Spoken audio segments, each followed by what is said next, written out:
Donc le groupe Mars, c'est un groupe agroalimentaire qui est présent sur plusieurs segments de marché, les plus connus le chocolat et l'alimentaire pour animaux. Nous, on représente ici le service IT de Mars.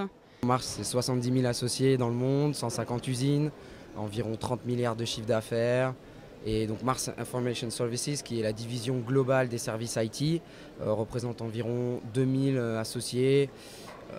Et ce qu'on fait en fait, c'est l'ensemble des services dont a besoin un business en interne pour standardiser, modifier les façons de travailler et apporter un petit peu d'innovation aussi. Je dirais qu'aujourd'hui, une entreprise a deux choix.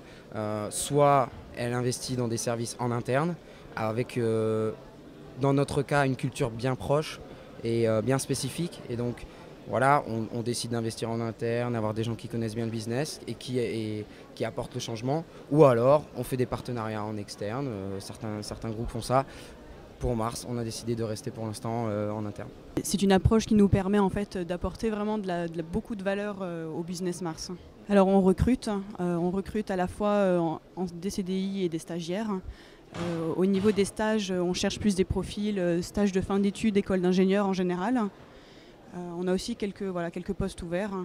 Donc les profils qu'on cherche, c'est principalement des gens qui vont pouvoir évoluer rapidement, qui vont avoir une dimension managériale, qui vont avoir un esprit d'initiative qui est intéressant. Il y a une partie de montrer Mars Information Services en France, voilà, un groupe de qualité. Deuxièmement, effectivement, on est là pour recruter du talent, donc c'est ce qu'on est venu rechercher, que ce soit avec les embauches. Voilà. On est là pour créer un petit peu les leaders de demain chez Mars.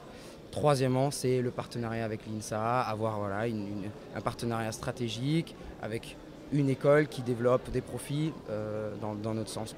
Mars Information Services est présent à travers le monde, donc en France, en Angleterre, aux États-Unis, en Russie, au Brésil et en Chine.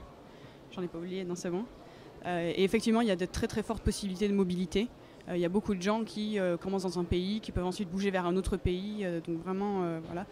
On cherche des profils qui ont une ouverture d'esprit internationale, qui parlent très bien anglais. On travaille beaucoup en anglais. On est venu avec les recruteurs des ressources humaines d'Angleterre. Donc je pense que le message est là. Si vous venez à notre stand, c'est clair que c'est pour parler anglais aussi et pour se rendre compte qu'on le vit au quotidien. C'est pas simplement quelque chose qu'on va utiliser pour attirer les gens.